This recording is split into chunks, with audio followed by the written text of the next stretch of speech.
સાબરકાંઠાના હિંમતનગરમાં સેનાના જવાન સાથે થયેલી મારપીટના મામલે કરણી સેનાના પ્રમુખ રાજ શેખાવતની તીખી પ્રતિક્રિયાઓ સામે આવી છે। સરકારને કરી અપીલ, પોલીસ કર્મચારીઓને તાત્કાલિક સસ્પેન્ડ કરવાની કરવામાં આવી છે વાત। મહત્વની વાત કરવામાં આવે તો 2 દિવસ પહેલાં એક મહત્વની ઘટના સામે આવી હતી, જે સાબરકાંઠાના હિંમતનગરના મોતીપુરા વિસ્તારમાં પોલીસ કર્મચારી અને જવાન સાથે ઝપાઝપી થઈ હતી। આર્મીના જવાનને મારવાનો ગંભીર મામલો હવે સામે આવ્યો છે। આ ઘટનાને લઈને કરણી સેનાના પ્રમુખ રાજ શેખાવત આજે હિંમતનગર સિવિલ હોસ્પિટલ ખાતે પહોંચ્યા હતા અને તેમણે મુલાકાત કરી હતી। ઘાયલ આર્મી જવાન અને તેના પરિવારની પણ મુલાકાત કરવામાં આવી હતી। રાજ શેખાવતે જણાવ્યું કે દેશની સુરક્ષા માટે બોર્ડર પર લડનારા ફૌજીને પોતાના જ રાજ્યમાં આ રીતે મારી અપમાનિત કરવાનું જે કર્મ કરવામાં આવ્યું છે તે અતિ નિંદનીય છે। તેમણે સરકારના આ મામલે તાત્કાલિક દખલ દેવા માટે અને જવાન વિરુદ્ધ નોંધાયેલી ફરિયાદને રદ કરવા માટે તેમજ મારપીટ કરનાર તમામ પોલીસ કર્મચારીઓને સસ્પેન્ડ કરવાની માંગ કરવામાં આવી છે। આ મામલો છે રાષ્ટ્રમાં જે દેશની જે સેવા કરે છે, જે ફૌજી જવાનો છે, તે દેશની સીમા સુરક્ષાની રક્ષા કરે છે તેવા જવાનોને પોલીસો દ્વારા મારવામાં આવે છે। તે પણ રાજ્ય સરકારના પોલીસ કર્મચારીઓ દ્વારા જો આર્મીના જવાનને મારવામાં આવ્યો હોય તો આ ગંભીર મામલો છે ને આ મામલાની બાબતમાં સરકારે દખલ દેવાની પણ જરૂર તેમણે કરી છે અને સરકારે આ મામલે તાત્કાલિક નિર્ણય કરવા પણ જણાવ્યું છે। રાજ શેખાવતે ચીમકી ઉચ્ચારી છે કે જો આર્મી જવાનને ન્યાય નહીં મળે તો કરણી સેના સૌથી મોટું આંદોલન કરશે। આમ હિંમતનગરમાં સેનાના જવાન અને પોલીસ કર્મચારી વચ્ચે થયેલી બબાલના મામલે હવે મોટું સ્વરૂપ ધારણ કરે તો નવાય નહીં। હાલમાં તો સેનાના જવાનને જે મારપીટ કરવામાં આવી છે, જે બાબતે તેને હોસ્પિટલમાં દાખલ કરવામાં આવી છે અને હોસ્પિટલમાં સારવાર અર્થે છે, ત્યારે ત્યાં તેની તપાસ અને તેની સાથે મુલાકાત કરવા માટે કરણી સેનાના પ્રમુખ રાજ શેખાવત પહોંચ્યા હતા અને તેમણે તમામ માહિતી પ્રાપ્ત કરી હતી અને સાથે સાથે સરકારને પણ અપીલ કરી હતી કે જે પોલીસ કર્મચારીઓએ સેનાના જવાનને માર્યો છે તે તમામ પોલીસ કર્મચારીઓને તાત્કાલિક સસ્પેન્ડ કરવાની માંગ કરવામાં આવી હતી અને જો આ માંગ નહીં સ્વીકારાય તો કરણી સેના સૌથી મોટું આંદોલન કરશે તેવી ચીમકી પણ ઉચ્ચારવામાં આવી હતી। आओ સાંભળીએ કરણી સેનાના પ્રमुख राज शेखावत क्या क्या बात सुनी, क्या क्या आपकी उनकी मर्जी थी और आगे की कार्यवाही क्या होगी?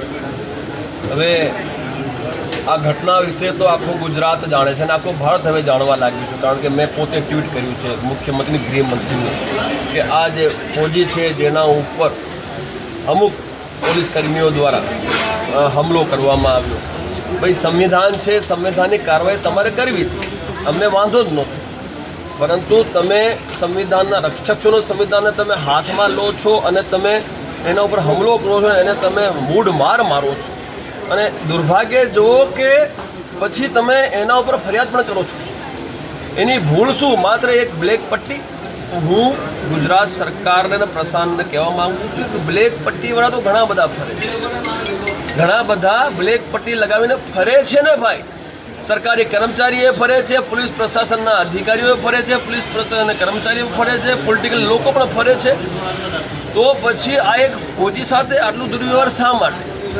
હવે અમારી જે માંગ છે એ ફૌજીની માંગ છે, એટલે અમારી એટલે એ અધ્યક્ષતાપૂર્વક એ ફૌજી કરે, જેના પર અન્યાય જોઈએ એને સન્માન માટે એણે આ માંગો મૂકી છે। એ આપણા માધ્યમથી હું અહીંના જે એસપી સાહેબ છે ત્યાં સુધી પહોંચાડવા માગું છું કે જે ફરિયાદ થઈ છે એના ઉપર ફૌજી ઉપર, એ ફરિયાદ ખોટી છે, એને રદ કરવામાં આવે એવું એણે કીધું છે ને એને અમે સમર્થન કરીએ છીએ। બીજું એણે અમને એવું કીધું છે કે જે પોલીસ કર્મીઓ હતા જેમણે એમના ઉપર હુમલો કર્યો છે એ તમામ પોલીસ કર્મીઓનો સસ્પેન્શન થાય અને એમના ઉપર પણ એફઆઈઆર દર્જ થાય, એનું પણ અમે સમર્થન કરીએ છીએ। અને એની એક માંગ હજુ છે કે ભવિષ્યમાં આવી ઘટનાઓનું પુનરાવર્તન ના થાય એ માટે જે સરકાર અને પ્રશાસનના જે આલા અધિકારી છે એ દિશા નિર્દેશ જારી કરે પોતાના પોલીસ પ્રશાસનના જેટલા પણ અધિકારી છે કર્મચારીઓને, તો આ જે ઘટના છે એનું પુનરાવર્તન રોકવામાં આવે એ રીતે એણે ઘણી બધી માંગો મૂકી છે। તમામ માંગોને લઈને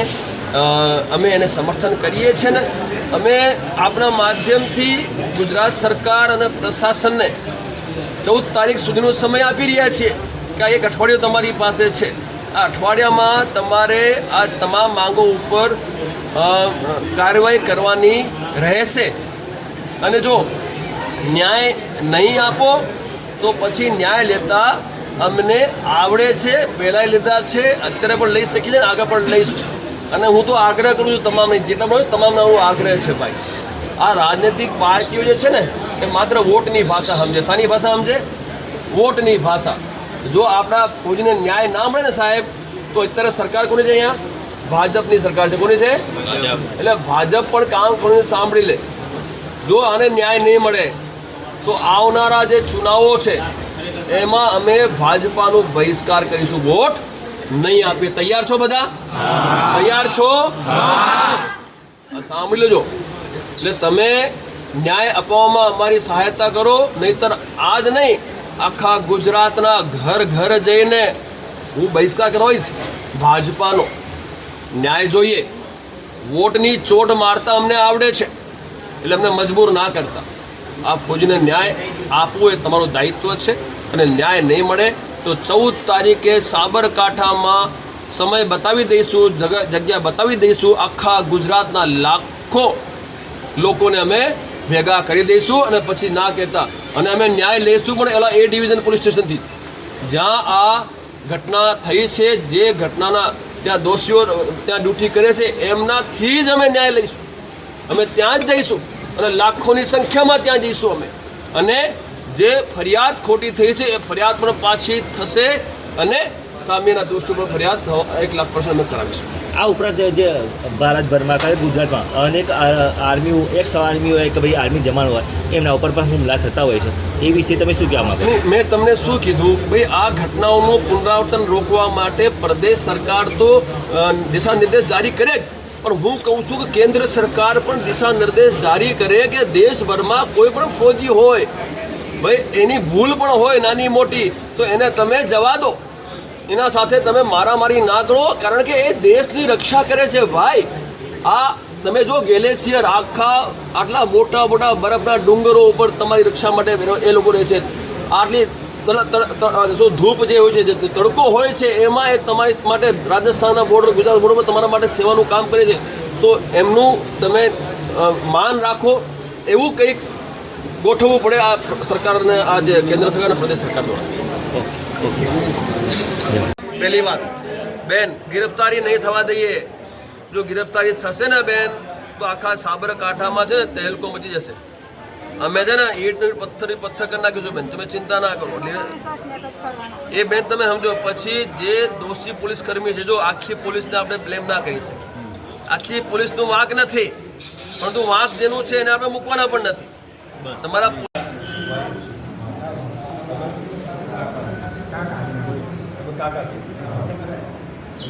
આ મા બાપનો એક જ દીકરો છે, એટલે જે બનાવ બન્યો, જે તમે વિડીયોમાં જોયો, આ તે ફોજી ટ્રેનિંગવાળો છે.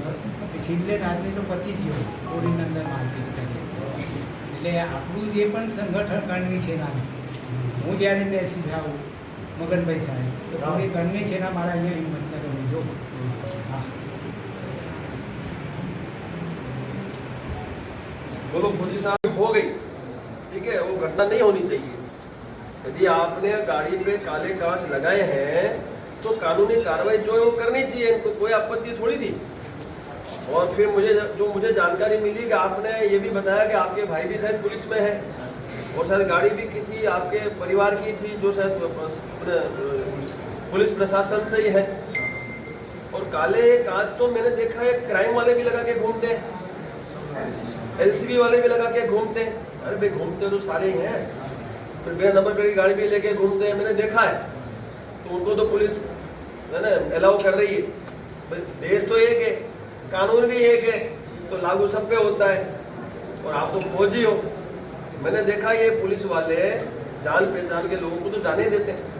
अब आपको क्यों रोक लिया समझ नहीं आया मेरे को, क्यों रोक लिया? એમને ફોજી નહીં, पूरा पुलिस प्रशासन को हमें इसके लिए जिम्मेवार नहीं ठहराना है. जिन्होंने ये घटना को अंजाम दिया है, हमें उनके है ना, उनके अगेंस्ट में हमें कार्रवाई चाहिए. यही है ना आपकी मांग, तो मेन यही है कि जिन्होंने आपके साथ हाथापाई की है वो भी इस देश के संविधान के अंतर्गत ही आते हैं, तो उन पर जैसे मोतीपुरा चौक सर्कल है, चौराहा है, चौराहे में भी मतलब पुलिस इंस्पेक्टर साहब ने मतलब ये साइड हमने गाड़ी रोकी हुई थी, ठीक है, मैंने गाड़ी साइड में लगाई, मतलब कारा कांच था इसलिए लगाई, तो मतलब कारा कांच हम नहीं बोले, ब्लैक का सावर लगा है। पर्ची नहीं दिया वाला, मैं मतलब पर्ची नहीं हुआ कि गाड़ी मेरी है, गाड़ी मेरी नहीं है, और गाड़ी मतलब पुलिस अपनी बाइक है, पुलिस आप भी पुलिस में है, वो भी पुलिस में है। आपने बोला ये, हाँ मैंने बोला, ठीक मतलब है। पुलिस वाले भी ब्लैक कांच फिर भी उन्होंने मान नहीं रखा पुलिस वाले का। हाँ, फिर मेरे को बोला कि मतलब मैं बोला मैं तो आर्मी में हूँ, तो अच्छा, आपने बोला आप आर्मी से हैं, हाँ फिर भी आपको उन्होंने सम्मान नहीं दिया। हाँ, फिर बोला आर्मी में तो क्या हो गया, अच्छा, ऐसा बोला, हाँ। आर्मी में है तो क्या हो गया, क्या हो गया। हाँ। बहुत अच्छी बात है। फिर मैंने बोला मतलब मेरा भाई भी पुलिस में है, मेरा मासा भी पुलिस में है, हाँ, बोला गाड़ी उनकी है, बोला आप क्यों लेके घूम गए, अच्छा, बोला आप तो आर्मी में, तो आर्मी की गाड़ी लेके घूमना चाहिए ना।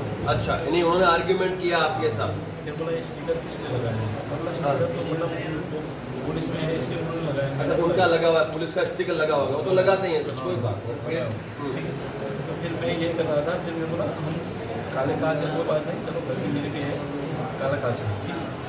तो गाड़ी लेके मतलब जा रहे थे, तो बोला आप एसपी साहब से और काले कांच है तो कानूनी कार्रवाई कर लेनी चाहिए उनको। ये तो गलत बात है ना। तो ठीक है, संगठन आए, हम सब आए, तो कहीं ना कहीं जाके आपकी गिरफ्तारी की हुई, गिरफ्तारी हम नहीं होने देंगे। अब आप पूरी घटना है ना, पूरी घटना एज इट इज, देश के पूरे लोग हैं, देशवासी हैं, जो भारतवर्ष के समस्त जो लोग जुड़े हैं हमारे से, उन तक आप ये आवाज़ और दबंगाई से पहुंचाओ। ठीक है, आप फौजियों लगी है, कोई बात नहीं, ऐसी तो लगनी वगनी चलती रहती है। तो अभी तो और बहुत काम आपको पड़ेंगे, आतंकवादियों से भिड़ोगे, गोलियां भी लगेगी, छर्रे भी लगेंगे, गेंद भी लगेगा। ये कोई बड़ी अपने को टेंशन वाली बात है, लेकिन स्वाभिमान पे आए, एक फौजी पे हमला हुआ है ना, वो भी प्रशासन के द्वारा किया गया, कुछ लोगों के द्वारा, सब प्रशासन को तो हम जिम्मेवार नहीं ठहराएंगे। तो मैं चाहता हूँ कि आप पूरी घटना है वो आप बताएं, और फिर क्या करना है वो मैं आपसे चर्चा करूँ। ठीक है, बताओ।